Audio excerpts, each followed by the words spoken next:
My fellow Americans, Trump began, his expression carefully composed despite the chaos unfolding around him. Today marks the beginning of a new chapter in human history. I can now confirm that I have personally made contact with representatives from beyond our world. The world watched in stunned silence as the President of the United States confirmed what radar systems worldwide were already showing. Earth was being visited by extraterrestrial craft. Trump stood at the podium, projecting his trademark confidence. These beings, who call themselves the observers, have chosen to establish first contact through me, through America, because they recognize strong leadership. They've shared advanced energy technology that will make America the world leader in clean energy. It's going to be incredible, believe me. Even as he spoke, White House staff were frantically passing notes, showing him updates about the escalating situation. 17. Spacecraft in perfect formation. Communication systems worldwide experiencing unprecedented disruptions.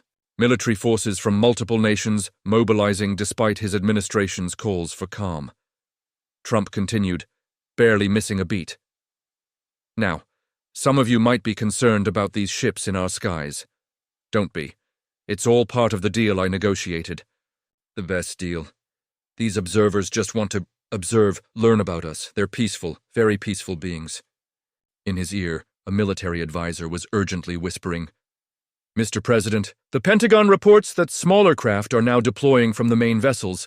They're descending toward major cities worldwide. Trump's eye twitched slightly, but his smile remained fixed. We're going to benefit tremendously from this relationship, tremendously. They have technology you wouldn't believe, and they've chosen to share it with us, with me. The broadcast suddenly faltered, the image breaking up. For a moment, the silver face of an observer appeared superimposed over Trump's, their glowing eyes seeming to stare directly at each viewer. Then the regular broadcast resumed. As I was saying, Trump continued, appearing not to notice the interruption, everything is under control, completely under control. As the cameras cut away, his facade cracked. What the hell was that? He demanded of his communications team. And why are there ships everywhere? This isn't what we agreed to. Mr. President, his chief of staff replied, the Pentagon is demanding authorization to scramble jets for intercepts.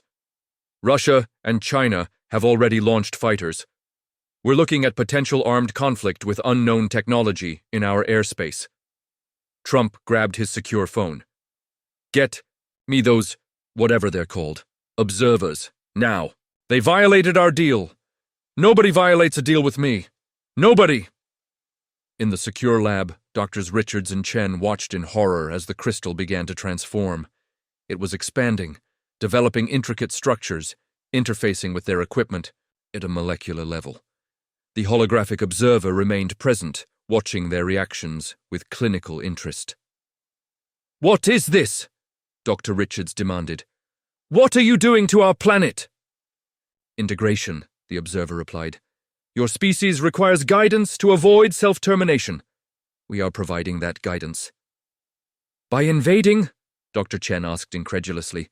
We do not invade. We integrate. The distinction is significant. The laboratory. Doctor burst open as Secret Service agents rushed in.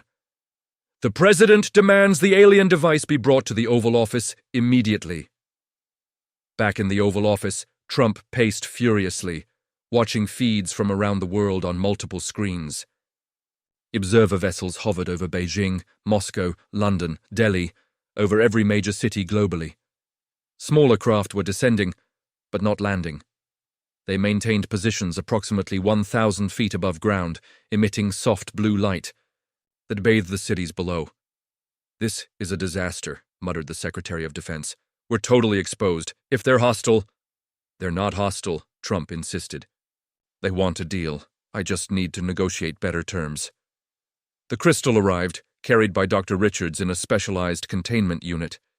It had tripled in size and was now pulsing rhythmically, emitting both light and some kind of signal that made electronic devices nearby malfunction.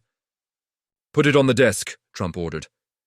As soon as the crystal was placed on the resolute desk, 3 observer beings materialized in the Oval Office, just as they had during the first visit. Secret Service agents instantly drew weapons. "Hold your... Fire!" Trump commanded. He turned to the aliens, his face flushed with anger. "You lied to me. That wasn't the deal we made. You said observation only. Now you've got ships all over the world." "The terms were accurately presented," the Central Observer stated, its synthesized voice eerily calm. "We requested access to monitor your information networks. You consented. I consented to passive monitoring, not whatever the hell this is. Integration. Requires physical presence. The process has begun and cannot be interrupted. Your permission, while appreciated, was not technically required." Trump's face reddened further. "Listen here. I don't know how things work where you come from. But on Earth, on my Earth, you don't just show up with a fleet without permission. You're violating American sovereignty. You're violating the sovereignty of every nation." For the first time, the Observer tilted its head, as if considering a new perspective. "Your concept of nations is irrelevant to us. Earth is one biosphere, one system. We interact with systems, not artificial subdivisions." Trump took a deep breath, visibly trying to control his temper. His advisors watched nervously. Angry outbursts were standard for the president, but this was hardly a standard situation. "Okay, let's back up," Trump said, his voice deliberately calmer. "You said integration. What exactly does that mean? What are you integrating? Your information systems, your communication networks, your data repositories. The crystalline seed has established the necessary connections. Integration merges your digital infrastructure with our monitoring systems." The Secretary of Defense stepped forward. "That's a hostile action. You're hacking our global infrastructure." "Not hostile," corrected the Observer. "Beneficial. Your species has created digital systems that have outpaced your ability to control them. Integration brings order, efficiency, protection." Trump's eyes narrowed. "Protection from what?" "From yourselves, from the inevitable consequences of unregulated technological advancement." There was a moment of tense silence as the implications sank in. The observers weren't invading in the traditional sense. They were taking control of human technology, all of it, everywhere, simultaneously. Trump's phone rang. It was the president of Russia. Similar calls were coming in from world leaders across the globe. Everyone wanted answers. Everyone was looking to America, to Trump, to resolve this unprecedented situation. "I need to take this," Trump told the observers. "And while I do, you're going to stop whatever integration thing you're doing. Pause it. We need to discuss new terms." "The process cannot be paused," the observer replied. "However, we can discuss implementation parameters. Adjustments are possible." Trump pointed a finger at the Central Observer. "You better find a way to slow this down. I've got every military on Earth ready to attack your ships. You might have fancy technology, but we've got numbers. A lot of numbers." The Observer's eyes flickered, communicating silently with its companions. "Attacking our vessels would be inadvisable. However, your perspective has value. We will establish a temporary stabilization phase. Integration will continue, but at a reduced rate. This will allow for negotiation." "Now we're talking," Trump said, reaching for his phone. "Give me 1 hour to coordinate with other world leaders, then we'll discuss terms that work for everyone." The president took his calls in a corner of the Oval Office. Advisors huddled with the alien visitors, attempting to understand their technology and intentions. Dr. Richards studied the crystal, which had stopped growing but continued to pulse. "The crystalline structure appears to be creating quantum entanglement with digital systems," she explained quietly to the Chief of Staff. "It's like nothing we've ever seen. It's not just accessing our networks, it's fundamentally changing how they function." Outside, the world teetered on the edge of panic. In cities under observer ships, strange phenomena were occurring. Every digital screen, from smartphones to billboards, displayed the same message in local languages. "Integration in progress. Please continue normal activities. Resistance is unnecessary and counterproductive." Internet services were functioning, but altered. Search engines provided new, unexpected results. Social media platforms reorganized content in patterns that didn't follow their normal algorithms. Banking systems continued to operate, but with subtle changes to transaction processes that financial experts couldn't explain. An hour later, Trump had spoken with the leaders of Russia, China, the European Union, and a dozen other major nations. A hasty international consensus had been reached, not through formal treaties or UN resolutions, but through the shared understanding that humanity faced an unprecedented situation requiring a unified response. Trump returned to the center of the Oval Office, facing the observers with renewed determination. The initial shock and anger had passed. Now he was in his element, negotiating, dealing, finding leverage where others saw none. "Here's the situation," he began. "Earth's nations are prepared to allow limited integration of our technology, provided certain conditions are met." The observers remained motionless, waiting. "First, your ships maintain a minimum altitude of 5 miles from any populated area. Second, all integration processes must be transparent. Our scientists get full access to understand what you're doing. Third, any integrated system must remain under human override control. Fourth, you share more of your technology with us. Not just energy, but medical, environmental, everything. And fifth, this arrangement is temporary. 1 year. After which we renegotiate." The lead observer's eyes flickered rapidly, presumably communicating with the fleet above. "Your terms have merit, but require modification.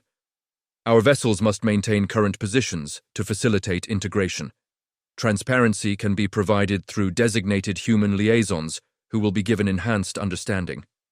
Override control is possible for critical systems only. Technology sharing will proceed gradually to prevent destabilization. The time frame of 1 Earth year is acceptable for initial evaluation." Trump considered this counteroffer. It wasn't everything he wanted, but it was something he could work with. More importantly, it was buying time. Time for human scientists to understand the alien technology, time for militaries to develop contingencies, time for diplomats to establish more formal protocols for interspecies relations. "We have a deal," Trump said, extending his hand automatically before realizing the observer might not understand the gesture. To his surprise, the alien extended its silver limb and completed the handshake. Its touch was cool and smooth, like polished metal. "Agreement established," the observer stated. "Integration will proceed at measured pace. Liaison protocol will commence." "Liaison protocol?" Trump questioned. "What's that?" The crystal on the desk pulsed brightly, and every electronic device in the room activated simultaneously. Phones, computers, even the digital watch on the defense secretary's wrist. From each screen, the same message appeared. "Designate primary human liaison for enhanced understanding." The observer gestured toward the displays. "One human must serve as primary interface between our civilization and yours. This individual will receive direct neural connection to our information network, facilitating accurate communication and knowledge transfer." Trump straightened his posture. "That would be me, obviously. I'm the president, the leader of the free world." "The position requires specific neurological compatibility," the observer responded. "Our scans indicate several potential candidates within your governmental structure. You are among them, as are others present." Dr. Richards looked up from the crystal in alarm. "You've been scanning our brains?" "Basic neural mapping only. Standard procedure for integration assessment." Trump frowned. This wasn't going the way he'd expected. He was supposed to be the hero of this story, the man who negotiated humanity's place in a wider galactic community, the man who secured alien technology that would make America the most advanced nation on Earth. Now these observers were suggesting he might not even be their primary contact? "Let me be very clear," Trump said, his voice hardening. "Any deals with Earth go through me. I'm not having some random scientist or bureaucrat taking over the most important negotiation in human history." The observers communicated silently among themselves again. Finally, the central being responded, "Your administrative position is acknowledged. You may serve as primary political liaison. However, technical integration requires a separate liaison with specific cognitive patterns. Dr. Eleanor Richards displays optimal neural compatibility." Dr. Richards stepped back involuntarily. Me? No, absolutely not. I'm not connecting my brain to alien technology. The process is non-invasive, the observer assured her. Knowledge flows in both directions. You will gain understanding of our systems as we gain understanding of yours. Trump saw an opportunity. Dr. Richards works for the United States government, under my authority. Any information she gets, she reports to me. Is that clear? Reporting structures are your internal matter, the observer replied. The liaison connection functions regardless of your hierarchical arrangements. Outside the White House, crowds had gathered, watching the observer ship hovering above Washington, D.C. Similar scenes played out in capitals worldwide. Humanity was holding its collective breath, waiting to see what would happen next. Would this be the end of human civilization? As they knew it, the beginning of a new era of advancement, or something else entirely? Inside the Oval Office, Trump made his decision. Dr. Richards will serve as your technical liaison, reporting directly to me. I'll handle all political negotiations as the primary representative of Earth. It wasn't entirely accurate to claim he represented the entire planet, but the observers didn't need to know about Earth's complicated geopolitics just yet. Let them think humanity was more unified than it actually was. It might give humans a slight advantage in negotiations. Acceptable, the observer stated. The liaison process will begin immediately. Before anyone could react, the crystal pulsed once more, and a beam of light engulfed Dr. Richards. She froze in place, her eyes widening as information flooded her consciousness. The beam lasted only seconds before dissipating, leaving the scientist gasping for breath, supported by Dr. Chen, who had rushed to her side. "What did you do to her?" Trump demanded. Richards straightened slowly, her expression dazed but focused. "I'm all right," she said. "It's incredible. I can see it all now. Their network, their knowledge. It's vast, beyond anything we could have imagined." "Integration stabilization is complete," announced the observer. "Phase 2 will proceed at negotiated pace. Liaison connection established. We will withdraw to observation positions as agreed." Without further ceremony, the three observers vanished, leaving the humans staring at the space they had occupied. The crystal remained on the desk, its pulsing now steady and rhythmic. "Dr. Richards," Trump said urgently, "what exactly did they put in your head?" Richards' eyes seemed to focus on something distant, invisible to others. "Everything, Mr. President. Their history, their technology, their purpose." She turned to face him directly. "And they've been watching Earth for a very long time, much longer than any of us realized." "Are they a threat?" asked the Secretary of Defense. "Not in the way you think," Richards replied. "They don't want our resources or territory. They want—" She paused, searching for the right words. "To guide our development. They've done this before with other species, dozens of them." Trump frowned. "Guide us? Like we're children? America doesn't need alien guidance. We lead, we don't follow." "It's more complicated than that, sir." Richards gestured toward the window, where the observer ship could be seen rising to a higher altitude, honoring the negotiated terms. "They believe they're saving us from ourselves, from technological self-destruction. And they might not be entirely wrong." The crystal pulsed again, drawing everyone's attention. On every screen in the room appeared a new message. "Phase 2 initialized. Liaison connection stable. Humanity profile, high potential, high risk. Guidance protocol, active observation with limited intervention." Trump stared at the message, the implications sinking in. The aliens weren't treating Earth as an equal partner. They were treating it as a project, something to be managed, guided, controlled. This wasn't the deal he thought he'd made. "Get me our best tech people," he ordered his chief of staff. "Get me our best military minds. Get me everyone who knows anything about advanced technology. We need to understand exactly what these observers are doing to our planet, and we need to make sure we maintain control." As staff rushed to comply with his orders, Trump turned to Dr. Richards, who was still processing the vast amount of alien knowledge now accessible to her mind. "You report everything to me," he instructed her. "Everything these aliens put in your head. I want to know their weaknesses, their technologies, everything we can use to renegotiate from a position of strength. Richards nodded slowly. Yes, Mr. President, but there's something you should know, something important about their technology, about the crystal. What? It's not just connecting to our digital systems, it's evolving them, making them more advanced, more interconnected.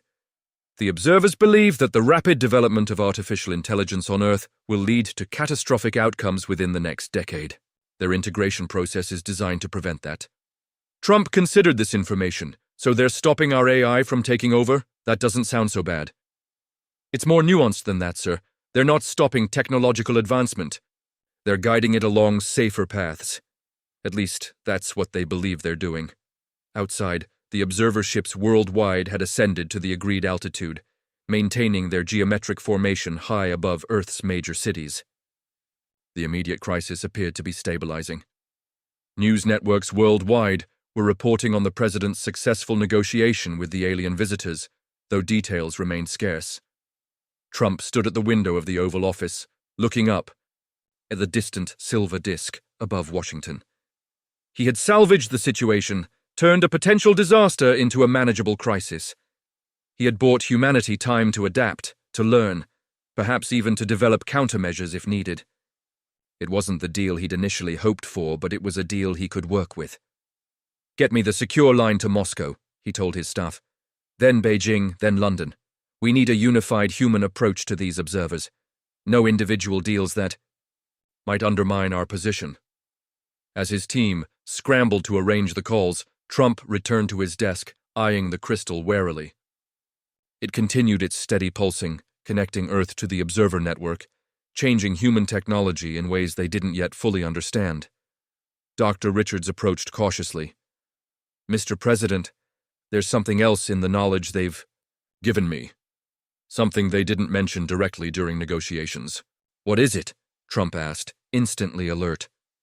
The observers, they're not alone out there. There are other species, other civilizations, some friendly, some not. The observers believe Earth will face contact with these other entities within the next 5 years, with or without their intervention. Part of their integration process is preparing us for that reality. Trump's expression hardened with determination. If alien contact was inevitable, then he would make sure Earth, and America in particular, was in the strongest possible position when it happened. These observers might think they were guiding humanity, but Donald Trump had never been good at following anyone else's guidance. Dr. Richards, he said quietly, I want you to find me something in that alien knowledge they've given you. Something we can use. A bargaining chip. A technology they might not want us to have. Something that puts us back in control of this situation. Richards hesitated. Sir, I'm not sure that's wise. The information they've shared is carefully curated. Attempting to use it against them. I'm not talking about using it against them, Trump interrupted. I'm talking about leveling the playing field, making sure they understand that humans aren't just some project to be managed. We're equals, partners, and I want them to treat us that way. As night fell over Washington, lights from the observer ship created patterns in the clouds above. In homes across America and around the world, people watched the skies with a mixture of wonder and apprehension. Humanity had entered a new era, one where they were no longer alone in the universe, no longer the masters of their own destiny. And in the Oval Office, President Donald Trump prepared for the most important negotiation of his life. Not just for a good deal for America, but for humanity's place in a universe suddenly much larger and more complex than anyone had imagined. The crystal pulsed, once more, projecting a new message. Phase 2, 12% complete. Estimated time to full integration, 354 Earth days. The countdown to whatever the observers had planned had begun. The question remained, would humanity find a way to take control of its own fate before time ran out?